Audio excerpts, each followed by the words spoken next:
Hey, 7th grade, it is Tuesday of week 3 of remote learning. Welcome to English. All right, you do have a quick write over under your classwork tab. Make sure to check that out. 5 complete quality sentences, okay? Your quick writes from Tuesday, Wednesday, and Thursday are due Friday at 1:30 p.m. And your Friday quick write is due Monday at 1:30 p.m., okay? So I hope you checked out the description for this video when I posted it. You do need your textbook today. We are moving on to the next story in our unit called The Circuit. So I'm going to give you a little summary of it, a little background information. We're going to go over your concept vocabulary and the first read today, okay? So if you don't have your book, make sure you pause the video here and go grab that, okay? All right. So The Circuit is one of author Francisco Jimenez's best-known stories. The narrator, a young Latino boy, comes back from a day of picking strawberries to find all the family's belongings packed. With strawberry picking season over, the family has to move on. In the next place, he and his brother pick grapes with their father and hide from school authorities. But after the grape season, the narrator finally gets to join other students in the 6th grade, where he has a great teacher. Things are looking up. All right. So that's what's going to happen in this story. Make sure you turn to page 468 in your textbook and take a look at the concept vocabulary. So these are the words that we're going to encounter. I want you to rank them from 1, most familiar, to 6, least familiar, okay? Remember, that's only 1, 1, 1, 2, 1, 3, 1, 4, 1, 5, and 1, 6, okay? Just one of each number. All right. So I will read the word. Make sure you put your ranking by it. Thoroughly. Thoroughly. Wearily. Wearily. Instinctively. Instinctively. Enthusiastically. Enthusiastically. Hesitantly. Hesitantly. And understandingly. Understandingly. All right. Go ahead and make sure that you have your ranking done. We'll revisit that later after we go through the story, okay? So, a little background on The Circuit. This selection is from The Circuit, Stories from the Life of a Migrant Child. It's a collection of autobiographical short stories by Francisco Jimenez. In this story, the narrator, Panchito, tells of his difficult early years as part of a family of migrant farm workers. To him, life consisted of constant moving and work, with school wedged in around harvesting jobs. The circuit in the title refers to the path migrant workers take every year to find jobs. All right, so I'm going to do the first read right here in the video. Make sure you're following along, okay? It was that time of year again. Ito, the strawberry sharecropper, did not smile. It was natural. The peak of the strawberry season was over, and the last few days the workers, most of them braceros, were not picking as many boxes as they had during the months of June and July. As the last days of August disappeared, so did the number of braceros. Sunday, only one, the best picker, came to work. I liked him. Sometimes we talked during our half-hour lunch break. That is how I found out he was from Jalisco, the same state in Mexico my family was from. That Sunday was the last time I saw him. When the sun had tired and sunk behind the mountains, Ito signaled us that it was time to go home. Ya es hora, he yelled in his broken Spanish. Those were the words I waited for 12 hours a day, every day, 7 days a week, week after week. And the thought of not hearing them again saddened me. As we drove home, Papa did not say a word. With both hands on the wheel, he stared at the dirt road. My older brother, Roberto, was also silent. He leaned his head back and closed his eyes. Once in a while, he cleared from his throat the dust that blew in from outside. Yes, it was that time of year. When I opened the front door to the shack, I stopped. Everything we owned was neatly packed in cardboard boxes. Suddenly, I felt even more the weight of hours, days, weeks, and months of work. I sat down on a box. The thought of having to move to Fresno and knowing that what was in store for me there brought tears to my eyes. That night I could not sleep. I lay in bed thinking about how much I hated this move. A little before 5 o'clock in the morning, Papa woke everyone up. A few minutes later, the yelling and screaming of my little brothers and sisters, for whom the move was a great adventure, broke the silence of dawn. Shortly, the barking of the dogs accompanied them. While we packed the breakfast dishes, Papa went outside to start the carcanchita. That was the name Papa gave his old black Plymouth. He bought it in a used car lot in Santa Rosa in the winter of 1949. Papa was very proud of his little jalopy. He had a right to be proud of it. He spent a lot of time looking at other cars before buying this one. When he finally chose the carcanchita, he checked it thoroughly before driving it out of the car lot. He examined every inch of the car. He listened to the motor, tilting his head from side to side like a parrot, trying to detect any noises that spelled car trouble. After being satisfied with the looks and sounds of the car, Papa then insisted on knowing who the original owner was. He never did find out from the car salesman, but he bought the car anyway. Papa figured the original owner must have been an important man because behind the rear seat of the car he found a blue necktie. Papa parked the car out in front and left the motor running. "Listo!" he yelled. Without saying a word, Roberto and I began to carry the boxes out to the car. Roberto carried the 2 big boxes, and I carried the 2 smaller ones. Papa then threw the mattress on top of the car and tied it with ropes to the front and rear bumpers. Everything was packed except Mama's pot. It was an old, large galvanized pot she had picked up at an army surplus store in Santa Maria. The pot had many dents and nicks, and the more dents and nicks it acquired, the more Mama liked it. "Mi olla," she used to say proudly. I held the front door open as Mama carefully carried out her pot by both handles, making sure not to spill the cooked beans. When she got into the car, Papa reached out to help her with it. Roberto opened the rear car door, and Papa gently placed it on the floor behind the seat. All of us then climbed in. Papa sighed, wiped the sweat from his forehead with his sleeve, and said wearily, "Es todo." As we drove away, I felt a lump in my throat.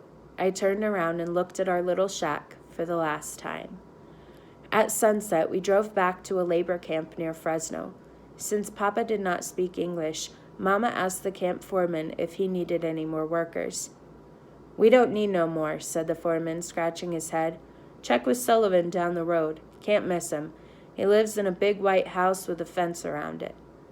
When we got there, Mama walked up to the house. She went through a white gate, past a row of rose bushes, up the stairs to the front door.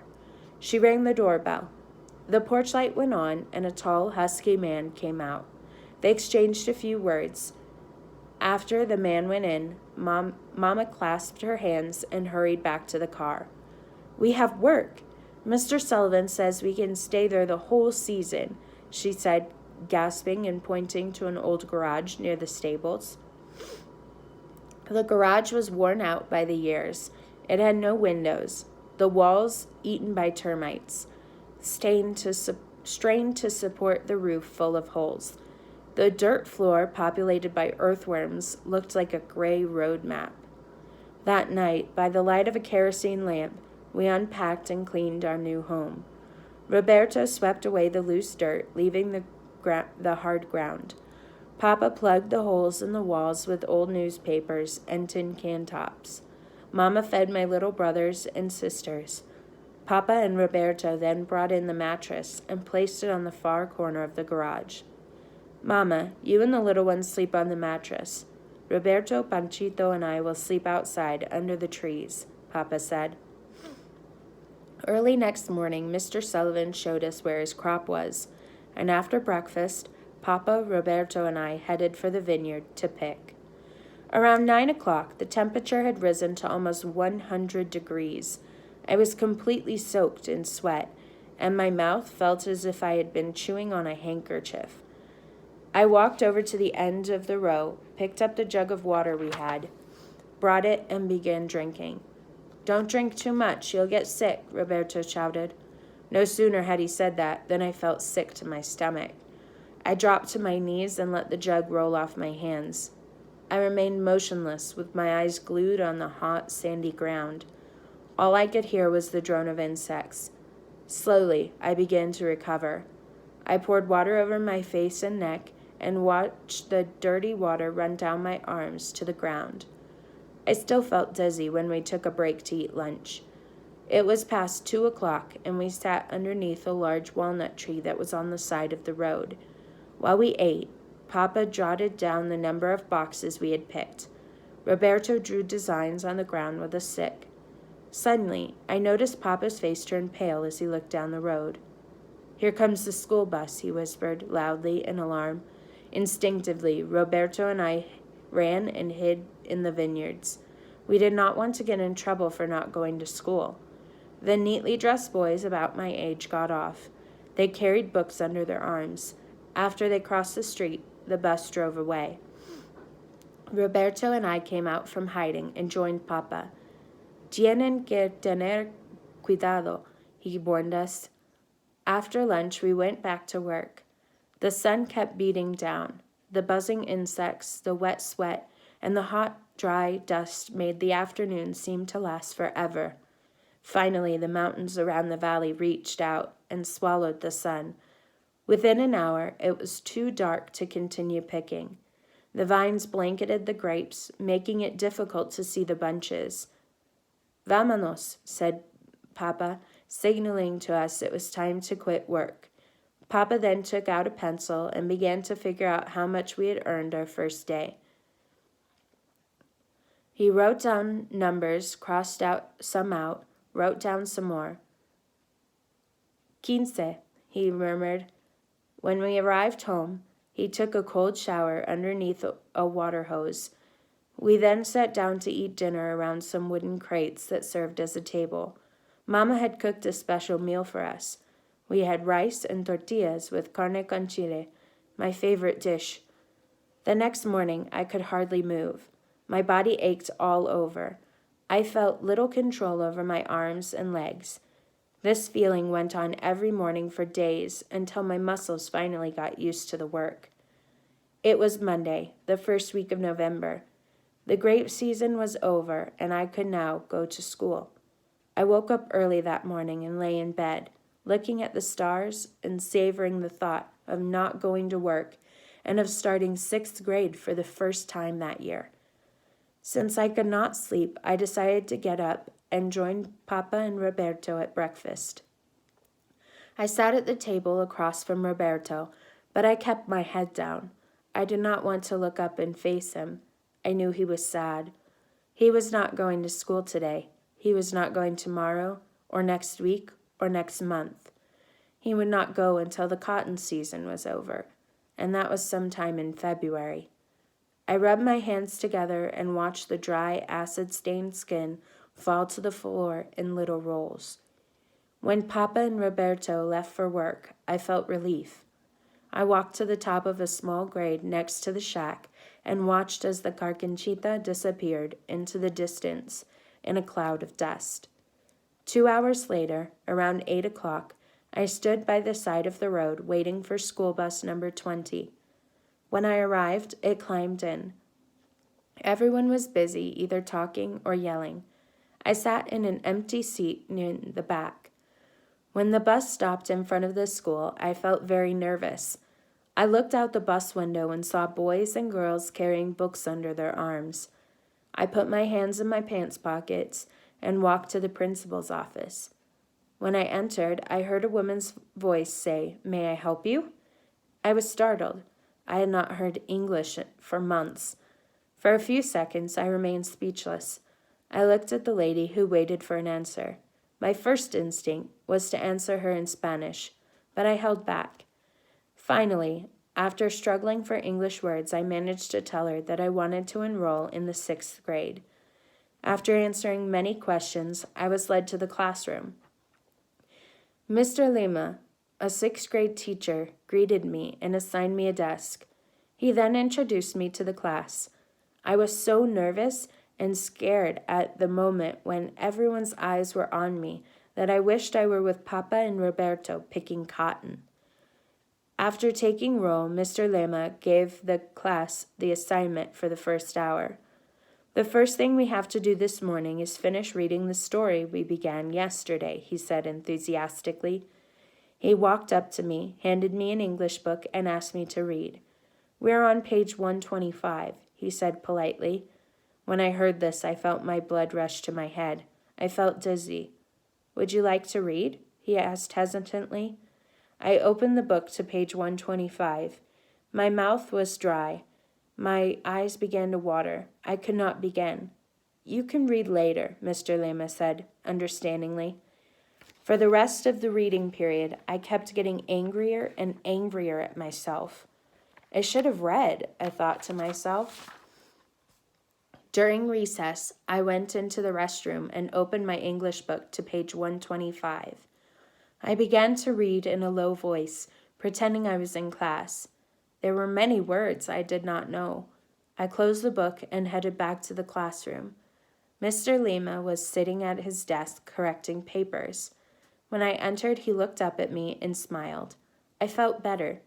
I walked up to him and asked if he could help me with the new words. "Gladly," he said. For the rest of the month, I spent my lunch hours working on English with Mr. Lima, my best friend at school.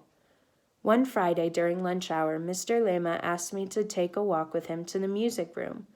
"Do you like music?" he asked me as we entered the building. "Yes, I like corridos," I answered. He then picked up a trumpet, blew on it, and handed it to me. The sound gave me goosebumps. I knew that sound. I had heard it in many corridos. "How would you like to learn how to play it?" he asked.